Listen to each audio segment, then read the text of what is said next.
So yes, तुम लोगों ने जो थंबनेल टाइटल देखा बिल्कुल सही देखा। मतलब एक टाइम के लिए शाओ शुआन वर्सेस हुन तियानदी हुआ था, लेकिन एक्चुअली में क्या हुआ उस चीज़ के रिगार्डिंग मैं आपको वीडियो में आगे चल के बता दूंगा। और उस चीज़ के बारे में अगर आपको क्लियर जानना है तो पहले इस वीडियो को चेकआउट कर लो, जिसके अंदर शुआन की मुलाकात होती है शाओ शुआन के सोल डोमिनेंट के साथ। मतलब वो पूरी तरीके से सोल डोमिनेंट नहीं था, बल्कि एक स्पिरिचुअल पावर्स थी जो कि आया था बस शुआन का हेल्प करने के लिए। जिसके बाद उस स्पिरिचुअल पावर ने वहां पर शुआन और शुना को पहुंचा दिया शाओ शुआन से मिलने के लिए उसके हेवेली टॉम के अंदर। वहां पहुंचने के बाद दादा पोता के बीच में पास्ट के रिगार्डिंग काफी ज्यादा बातचीत होती है कि कैसे धीरे धीरे करके शाओ क्लैन की जो ब्लड लाइन थी वो एग्जॉस्ट होती जा रही थी। और अगर शाओ क्लैन की दो दी ब्लड लाइन पूरी तरीके से एग्जॉस्ट हो जाती तो एंशिएंट क्लैंस के अंदर में जो भी उसके साथ में एनमिटी वगैरह रखते थे वो लोग शाओ क्लैन को पूरी तरीके से हरा देते और पूरी तरीके से खत्म कर देते। जिस वजह से शाओ शुआन ने वहां पर एक हार्डकोर मतलब एक काफी ज्यादा बड़ा रिस्क लिया, जिसके अंदर में शायद से शाओ क्लैन पूरी तरीके से एक उभर हो जाता या फिर पूरी तरीके से बर्बाद हो जाता।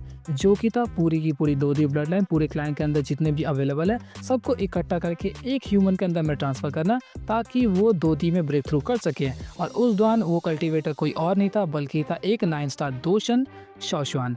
उस दौरान जैसे वो लोग उस मेथड को वहाँ पे पूरी तरीके से एग्जीक्यूट कर रहे थे तो उन लोगों ने एक्चुअली में सभी के सभी दो दी ब्लड लाइन जितने भी एल्डर्स के पास में अवेलेबल थे सबको एक जगह पे इकट्ठा करके शाओ शुआन की बॉडी के अंदर ट्रांसफर कर दिया। और लिटरली शाओ शुआन वहाँ पे एक टाइम के लिए दो दी के आसपास पहुंच भी चुका था, लेकिन उसी दौरान वहाँ पे अटैक करते हैं हुन क्लैन वालों ने। हुन क्लैन वाले जैसे वहाँ पर हमला करते हैं तो वहाँ पर उसके साथ में उनकी फाइट होती है और शाओ शुआन अपने एकदम एक ऐसे पोजीशन पर था कि वो वहाँ पर पूरी तरीके से लड़ नहीं सकता था, क्योंकि उसकी बॉडी के अंदर की जो दोकी थी वो पूरी तरीके से स्टेबल नहीं थी। और तो और हुन क्लैन के जो भी पावरफुल एल्डर्स वगैरह वहाँ पे अपीयर हुए उन लोगों ने सभी के सभी एल्डर्स को मार दिया शाओ क्लैन के, जो कि ऑलरेडी काफ़ी ज़्यादा वीक थे। क्योंकि तुम लोगों ने अभी अभी सुना होगा कि शाओ क्लैन के जितने भी एल्डर्स थे उन लोगों ने अपनी दो दी ब्लड लाइन को शाओ शुआन के बॉडी के अंदर ट्रांसफर कर दिया था। इस वजह से वो लोग काफ़ी ज़्यादा वीक थे और वो लोग हुन क्लैन वालों के साथ में लड़ नहीं पाए और वहाँ पर वो लोग पूरी तरीके से मर जाते हैं। इसके साथ साथ वहाँ पे शाओ शुआन भी हार गया, जिसके बाद शाओ क्लैन जो था पूरी तरीके से डिक्लाइन हो गया और अभी फिलहाल के दौरान सिर्फ और सिर्फ एक शाओ फैमिली बची है।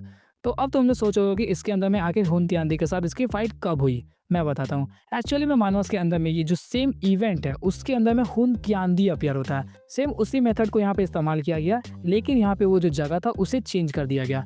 एक्चुअली में शाओ शुआन ने प्लान बनाया कि उसे अगर दो दी में ब्रेक थ्रू करना है तो उसे हेवेली टॉम के अंदर आना पड़ेगा। तो हेवेली टॉम में पहुंचने के बाद उसने उस दौरान गू वान गू क्लैन के साथ में कोलैब किया और वहाँ पर कहा कि मैं जल्द से जल्द दो दी में ब्रेक थ्रू करने का ट्राई करूंगा और अगर मैं एक बार दो दी में ब्रेक थ्रू कर देता हूँ तो मैं जल्द ही गू क्लैन को भी हेल्प करूंगा ताकि तुम भी दो दी में ब्रेक थ्रू कर सको। इस बात को सुनकर वहाँ पे गू वान भी राजी हो जाते हैं, उन लोगों ने कोलैब कर लिया। इस दौरान शाओ शुआन ने गू वान से कहा था कि जब मैं हेवेली टॉम के अंदर में इस प्रोसीजर को वहाँ पे फॉलो कर रहा हूँ तब मुझे कोई भी डिस्टर्ब ना करे, इस बात की गारंटी तुम लो। तो वहाँ पे गू वान उस बात के लिए राजी हो गया, जिसके बाद गू क्लैन के कई सारे पावरफुल एल्डर्स ऑलरेडी उस जगह को पूरी तरीके से घेर के बैठे हुए थे। इनफैक्ट गू वान वहाँ पे खुद प्रेजेंट भी था।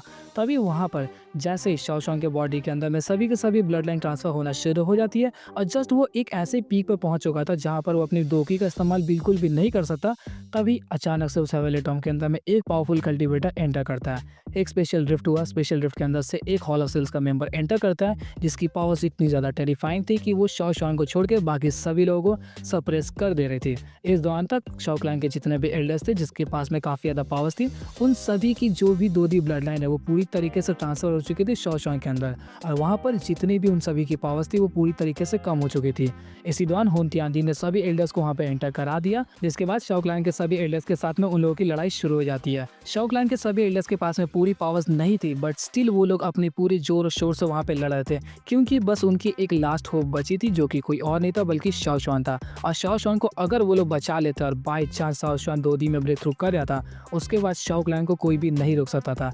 लेकिन हुन तियानदी प्योर ईवल है, अंदर से कमीना है। वो उसके अंदर में एंटर करते ही शाओ शुआन से कहता है कि एंशिएंट टोसी जेट का जो लास्ट पीस है वो मुझे दे दो, जिसकी मदद से हम लोग दो दी ब्लड लाइन को इनहेरिट कर पाएंगे। जल्द ही मैं एक दो दी बन जाऊंगा और अगर मैं एक दो दी बन गया तो उसके बाद अगर मेरा मूड हुआ तो मैं तुम लोगों को भी दो दी बना दूंगा। इस बात को सुनकर वहाँ पे शाओ शुआन ऑफकोर्स नकार देगा, क्योंकि हॉलो सोल्स वाले प्योर ईवल है, मतलब पैदाइशी कमीने हैं वो लोग, तो वो कैसे मान जाए इस बात के लिए। इस बात को सुनने के बाद वहाँ पे शाओ शुआन अभी भी इंजॉय कर रहा था कि जैसे तैसे बस वो दो दी में ब्रेक थ्रू कर जाए। जिस दौरान तक वहाँ पे हुन तियानदी को भी कुछ एल्डर्स ने मिलकर रोका, क्योंकि शायद से शाओ क्लैन के पास में कुछ पीक दोशंस वगैरह होंगे जिस वजह से हुन तियानदी के साथ वो लोग दो हाथ कर पा रहे थे।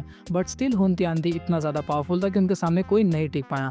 जब शाओ शुआन ने हुन तिआनदी की इस बात को नकार दिया था, तब हुन तिआनदी बार-बार शाओ शुआन के ऊपर में हमला करने जा रहे थे, बट स्टिल हर एक एल्डर्स खुद को बीच में ला दे रहे थे और खुद की जान को वहाँ पे जोखिम में डालकर मतलब ऑलमोस्ट मर ही जा रहे थे और खुद को मारकर उन्होंने शाओ शुआन की जान को बचाया। इस चीज़ को देखकर वहाँ पे शाओ शुआन काफ़ी ज़्यादा टूट जाता है, बट स्टिल उसके पास में कोई ऑप्शन नहीं था उस चीज़ को होल्ड करने के अलावा। लेकिन जब उसने देखा कि लगभग सभी एल्डर्स वहाँ पे मर रहे हैं, तो उस दौरान उसे काफ़ी ज़्यादा गुस्सा आ रहा था। उसे अंदर ही अंदर ऐसी फीलिंग आ रही थी कि हॉलो सूट्स वाले इसके अंदर कैसे एंटर कर सकते हैं, जबकि गू क्लैन वाले बाहर में मेरे लिए पहरेदारी कर रहे थे। तभी हम लोगों को बाहर का सीन दिखाया जाता है जहाँ पर गू वन ऑलरेडी कई सारे कल्टीवेटर्स के बीच में फंसा हुआ था और उसके साथ में लड़ाई कर रहा था और उस दौरान तक पूरी गू क्लैन भी एंगेज हो चुकी थी एक अलग फाइट के अंदर ही, जिस वजह से गू वन वहाँ पे हेल्प नहीं कर सकता। बट शाओ शुआन को ऐसा लगता है कि गू वन ने कहीं उसे बिट्रे तो नहीं कर दिया।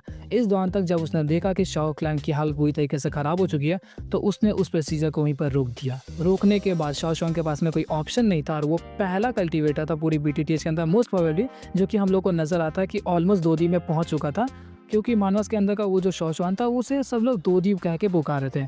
मतलब शायद से वो दोदीप बन चुका था, बस एक पीक होता ना कि उस सील को ब्रेक करने के बाद वो दोदी बन जाएगा, उस जगह पे पहुंच चुका था। क्योंकि जब हुन तिआनदी के साथ जब फाइट होती है तो वहाँ पर उसने लिटरली हुन तिआनदी को पीछे धकेल दिया, इतना पावरफुल बन चुका था। हुन तिआनदी भी एक टाइम के लिए उसके साथ नहीं लड़ पाता, बट उसकी दोखी अनस्टेबल होने की वजह से और उसके मेंटालिटी भी अनस्टेबल होने की वजह से वहाँ पर शाओ शुआन उस ब्लैक ऐश को नहीं सह पाता जो कि दोदी में ब्रेक थ्रू करने के लिए उसे सहना पड़ता, जिस वजह से वहाँ पे हुन तिआनदी उस चीज़ को पा तो नहीं पाया, लेकिन शाओ शुआन वहाँ पे पूरी तरीके से मर जाता है। जिसके बाद वापस से सीट निकाला जाता है शाओ शुआन और शोयन का और शूनर का, जो लोग अभी फिलहाल हेवेनली टॉम के अंदर इस चीज़ के रिगार्डिंग बातचीत कर रहे थे। सो अब तुम लोग समझ गए हो कि कैसे हुन तिआनदी के साथ में शाओ शुआन की फाइट हुई। उसने ऑलमोस्ट डोमिनेट किया था। अगर वहाँ पे हुन तिआनदी नहीं पहुँचता तो शायद से मानवस वाला वर्जन का जो शाओ शुआन था वो दोदी भी बन जाता, क्योंकि बार बार हम लोग को ये चीज़ डिसाइड मिला कि शाओ शुआन एक्चुअली में दोदी बन चुका है। सभी लोगों ने शाओ शुआन को जब देखा कि वो हुन तिआनदी के साथ लड़ रहा था, तब सब लोग उसे दोदी दोदी कह के पुकार रहे थे। इनफैक्ट हुन तिआनदी भी वहाँ पे चौंक गया, लेकिन ये सभी मानवस वर्जन थे। नॉवेल्स के अंदर में हुन तिआनदी का नाम तक अपीयर नहीं होता। तो अब मैं आगे आपको नॉवेल की अकॉर्डिंग कहानी को बता देता हूँ। जैसे शाओ शुआन ने बताया कि किस तरीके से हुन क्लैन के साथ में उसकी फाइट होती है और वो उस प्रोसेस में वहाँ पर फेल हो जाता है, जिसके बाद वहाँ पर उसने ऑलमोस्ट शाओ क्लैन की जितनी भी दोदी ब्लड लाइन थी पूरी तरीके से एग्जॉस्ट करा दी, जिस वजह से वो लोग वहाँ पे वीक हो गया, पूरी तरीके से शाओ क्लैन डिक्लाइन हो गया। इस बात को सुनकर वहाँ पे शोइन काफ़ी ज़्यादा दुखी होता है। इनफैक्ट वहाँ पे शाओ शुआन ने यह भी कहा था कि उसे काफ़ी ज़्यादा रिग्रेट या फिर गिल्ट फील होता है इस चीज़ के लिए कि उसने किस तरह से शाओ क्लैन की पूरी ब्लड लाइन को बर्बाद कर दिया। इस बात को सुनकर वहाँ पे शोइन कहता है कि सभी डिसेंडेंट्स या फिर हमारे वो पुराने एल्डर्स कभी भी आपके ऊपर में इस चीज़ के लिए नाराज़ नहीं होंगे, क्योंकि आपको ऑलरेडी पता था कि शाओ क्लैन की ब्लड लाइन धीरे धीरे करके एग्जॉस्ट हो रही है और अगर आप इस जोखिम को नहीं उठाते तो इवेंचुअली शाओ क्लैन पूरी तरीके से डिक्लाइन वैसे भी हो जाता। एटलीस्ट आपने एक बार ट्राई तो किया। इस बात को सुनकर वहाँ पे शाओ शुआन हल्का सा शांत हो जाता है। इसके बाद ही शाओ शुआन वहाँ पे बताते हैं कि किस तरीके से हुन क्लैन वाले स्टार्टिंग से ही काफ़ी ज़्यादा मिस्टीरियस रहे हैं। उस दौरान जब शाओ क्लैन अपनी पीक पर था तब उससे ज़्यादा पावरफुल एंशिएंट क्लैन कोई भी नहीं था। इनफैक्ट गू क्लैन भी सेकंड नंबर पर आता था। और यहाँ पर शाओ शुआन एक ऐसी बात बताते हैं जिसे सुनकर वहाँ पे शूनर काफ़ी ज़्यादा चौंक जाती है और उसे लगता है ऐसा कैसे हो सकता है। शाओ शुआन ने वहाँ पे बताया कि उस दौरान शाओ क्लैन सबसे ज़्यादा पावरफुल थे और गू क्लैन सेकंड नंबर पर, लेकिन हुन क्लैन वाले इतने ज़्यादा मिस्टीरियस थे जिस वजह से हम लोग उन्हें कभी भी रैंकिंग्स में नहीं रखते थे। बट मोस्ट प्रोबेबली हमें ऐसा लगता है कि हुन क्लैन वाले गू क्लैन वालों से भी ज़्यादा पावरफुल थे और जितनी बार भी शाओ क्लैन के साथ उनकी फाइट हुई थी तो वहाँ पर हम दोनों ने काफ़ी भारी ब्लैक ऐश झेला था। शाओ क्लैन और गू क्लैन ने मिलकर कई सारे ऑपरेशंस किए ताकि वो लोग हुन क्लैन को पूरी तरीके से खत्म कर दे, बट हम लोग उसमें फेल हो जाते हैं। शायद से उनके पास में कोई मिस्टीरियस पावर होगी जिस वजह से वो लोग इतने ज़्यादा एक्स्ट्रॉर्डिनरी थे। इस बात को सुनकर वहाँ पे शूनर थोड़ी सी टेंशन में आ गई, मतलब सोच में पड़ जाती है ऐसा कैसे हो सकता है, क्योंकि रिसेट के दौरान जितनी बार भी हुन क्लैन के साथ में गू क्लैन की फाइट हो रही है तो वहाँ पर हुन क्लैन वाले हार जा रहे हैं, ऐसा कैसे हो सकता है। लेकिन वहाँ पे वो शांत रह जाती है इसलिए क्योंकि उसे लगता है शायद से ये कहना यहाँ पर बिल्कुल सही नहीं होगा, but she was still confused. तभी इसी दौरान वहाँ पे शोइन पूछता है कि अगर शाओ क्लैन की ब्लड लाइन पूरी तरीके से एग्जॉस्ट हो चुके थे तो मेरे माथे पर ये शाओ क्लैन का टैटू बार बार अपीयर क्यों होता है। तो वहाँ पर शाओ शुआन ने बताया कि एक्चुअली में शाओ क्लैन का जो क्लैन टैटू है वो सिर्फ और सिर्फ ब्लड लाइन के ऊपर में डिपेंडेंट नहीं है, बल्कि किसी एक की ट्रेनिंग के ऊपर में भी डिपेंड करता है कि उस कल्टीवेटर ने कितना हार्डली खुद को ट्रेन किया।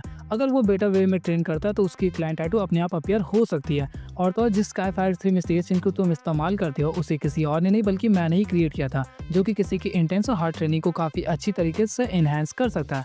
लास्ट बार मुझे याद है मैंने इसे बर्नी फ्लेम वैली को दिया था, लेकिन किस्मत का खेल देखो, आखिर आखिर जो चीज़ जिसकी होती है उसी के पास में पहुँच जाती है और ये फाइनली तुम्हें मिल गया और आज के दिन तुम इसके तीनों वर्जन्स को इस्तेमाल कर पा रहे हो, जिसे बर्निंग फ्लेम वैली के ऑलमोस्ट कई सारे एल्डर्स भी इस्तेमाल नहीं कर पाते हैं। लेकिन स्टिल इसका फाइनल फॉर्म अभी भी लैकिंग है तुम्हारे पास में। मैं उसका फाइनल फॉर्म का वर्जन तुम्हें पूरी तरीके से दे दूंगा, इस बात की चिंता करने की बिल्कुल भी जरूरत नहीं है। इस बात को सुनकर शोएन वहाँ पे काफी ज्यादा खुश हो जाता है। इसके साथ साथ शाओशान उसे ये भी बताते हैं कि मैं जब से इस हेवनली टॉम के अंदर मैं कैद हूँ, मेरे जीने का बस एक ही मकसद था कि मैं एक फाइनली ऐसे डिसेंडेंट से मिलूं जिसकी अचीवमेंट्स मेरी जैसी होगी और मैं उससे लास्ट पार्ट ऑफ दोदी ब्लड लाइन दे दूं। इस बात को सुनकर वहाँ पे शोएन काफी ज्यादा चौंक जाता है और यहाँ पे शाओशान बताते हैं कि जब लास्ट बार मैंने उस प्रोसीजर को फॉलो किया था तब उसमें से थोड़ी सी दोदी ब्लड लाइन अभी भी बची हुई है और मैं चाहता हूँ कि तुम्हें ये चीज़ मिल जाए ताकि तुम वापस से शाओ क्लैन को पूरी तरीके से आबाद कर सको। इसके साथ साथ उसकी जो दोदी ब्लड लाइन पूरी तरीके से एग्जॉस्ट हो चुकी है, तुम उसे वापस से रिवाइटलाइज कर दो।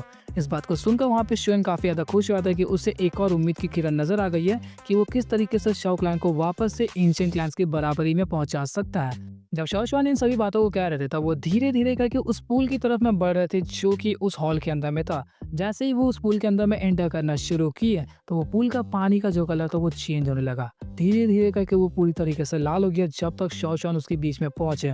फिर शाओशान जैसे जैसे उसके अंदर एंटर करते जा रहे थे उनकी बॉडी भी धीरे धीरे करके ओल्डर वर्जन में जा रही थी, मतलब वो बूढ़े होते जा रहे थे। उनके बाल सफ़ेद हो गए, उनकी बॉडी जो थी वो वीक हो गई और मोस्ट प्रोबेबली मुझे चांसेस लग रहा है कि डोंगर्स के अंदर में ये वाला सीन कि वो बूढ़े हो रहे हैं इस चीज़ को नहीं दिखाया जाएगा, क्योंकि इसके लिए उन्हें एक अलग से कैरेक्टर मॉडल क्रिएट करना पड़ेगा। और तुम्हें पता है कि बीटीटीएच वाले कॉस्ट कटिंग में कितना मास्टर हो गए हैं, मतलब ये सीन तुम लोग भूल जाओ कि दिखाया जाएगा। तो तुम लोगों ने सुन लिया, काफ़ी अच्छी बात है तुम्हारे लिए। जैसे ही वो उसके अंदर में पहुंचते हैं तो वहाँ पर कहते हैं कि शोएन तैयार हो जाओ इस ब्लड लाइन को इनहेरिट करने के लिए। शोएन वहाँ पे पूरी तरीके से फुल जोश में था कि मुझे तो चाहिए ही चाहिए। शाओशान वहाँ पे शोएन से बताते हैं कि अगर तुम्हें इस ब्लड लाइन की ट्रू इनहेरिटेंस को ऑब्टेन करना है तो उसके लिए तुम्हारी बॉडी के अंदर जो भी ऑर्डिनरी शाओ क्लैन की ब्लड लाइन है उसे पूरी तरीके से इरेज करना पड़ेगा, मतलब गायब करना पड़ेगा। इसके बाद ही हम लोग ट्रू स्ट्रेंथ वाली शाओ क्लैन की ब्लड लाइन को तुम्हारी बॉडी के अंदर ट्रांसफर करेंगे। इस बात को सुनकर शोएन वहाँ पे बस बोल रहा था जो भी प्रोसीजर है जल्दी खत्म करो, बस मुझे ब्लड लाइन चाहिए। इसके बाद शोएन भी उस पूल के अंदर में एंटर करने लगता है और शोएन जैसे उस पूल के अंदर एंटर किया तो धीरे धीरे करके उस पूल के अंदर से काफ़ी सारी ब्लैक कलर की वो जो स्ट्रैंड्स होती है ना, धुएं टाइप की चीज़ें, वो उसकी बॉडी के अंदर में ऑब्जॉर्व होना शुरू हो गई। मतलब वो जो मेथड था वहाँ पे पूरी तरीके से शुरू होने लगा। इस चीज़ को देखकर वहाँ पे शाओशान उस पूल से बाहर आ जाते हैं और वहाँ पर बैठ जाते हैं और धीरे धीरे करके कुछ सील्स को क्रिएट करके शोएन की बॉडी को स्टेबलाइज कर रहे थे और वो जो एनर्जी फ्लो था उसको भी कंट्रोल कर रहे थे। इसी दौरान वहाँ पे शोएन पास में बैठ के बस इस चीज़ को ऑब्जर्व कर रही थी। तकरीबन 10 दिन बीत गए। 10 दिन बीतने के बाद वहाँ पे शोएन की बॉडी के अंदर जो भी ऑर्डिनरी ब्लड लाइन था वो पूरी तरीके से हट गया और इसके साथ साथ शोएन की जो हालत थी वो भी काफ़ी ज़्यादा ख़राब हो गई। वो भी काफ़ी ज़्यादा वीक हो गया, बिल्कुल स्किनी टाइप का, और देखने में लग रहा था कि भी उसका भी उम्र काफ़ी ज़्यादा हो चुका है। लेकिन ऐसा कुछ भी नहीं था, बस उसकी बॉडी के अंदर का वो जो ब्लड लाइन है पूरी तरीके से गायब होने की वजह से अभी वो ऐसा दिख रहा था। एंड अगेन कॉस्ट कटिंग वाला सीन, शोएन जो इसमें धीरे धीरे करके कमज़ोर दिखेगा, इस सीन को भी वो लोग नहीं दिखाएंगे क्योंकि इसके लिए भी एक अलग कैरेक्टर मॉडल बनाना पड़ेगा। कॉस्ट कटिंग वाली बात यहाँ पर आके जिस वजह से समझ गया ना, इस शाओशान वाला सीन यहाँ पे भी होने वाला है। और इसके बाद ही शोएन के बॉडी के अंदर से वो शाओ क्लैन की जो ऑर्डिनरी ब्लड लाइन थी उसको हटने में और भी 10 दिन लग जाते हैं। मतलब तकरीबन 20 दिनों बाद शोएन की जो हालत थी वो और भी ज़्यादा ख़राब हो चुकी थी, लेकिन उसकी बॉडी के अंदर का वो जो पूरा ब्लड लाइन था वो पूरी तरीके से गायब हो गया। इसके बाद शाओशान बताते हैं शूनर से, क्योंकि शोएन तो सुन नहीं सकता, तो शूनर से बताते हैं कि शोएन के अंदर की जो ब्लड लाइन है वो पूरी तरीके से गायब हो गई, मतलब ब्लड चेंज हो चुका है। अब हम लोग को बस ट्रू स्ट्रेंथ वाली जो ब्लड लाइन है उसकी बॉडी के अंदर ट्रांसफर करना है। शाओशान जैसे इन सभी चीज़ों को कहते हैं तो उस पूल के अंदर से वो जो वाटर था वो एक्चुअली में वाटर तो पहले बाहर आ रहा था, लेकिन अब उसके अंदर से एक ब्लड कलर का लिक्विड निकलने लगता है। वो पानी नहीं था बल्कि अलग तरीके का लिक्विड था जो कि धीरे धीरे करके शोएन की बॉडी के अंदर घुसना शुरू हो गए। इस चीज़ को देखकर वहाँ पे शूनर शाओशान से पूछती है कि आपके जरिए छोड़ी गई जितनी भी पावर्स इस पूल ब्लड के अंदर में है, अगर उसी पूरी तरीके से शोएन अब्जॉर्ब कर लेते तो उनकी पावर सोल्ड आउट नहीं हो जाएगी, जिस वजह से उन्हें कहीं ब्लैक हैश तो नहीं ना होगा। इस बात को सुनकर वहाँ पे शाओशान बताते हैं कि तुमने बिल्कुल सही कहा, उसकी पावर्स काफ़ी ज़्यादा सोल्ड आउट हो जाएगी और तो और उसे दूषण पहुँचने में काफ़ी ज़्यादा प्रॉब्लम्स भी हो सकती है।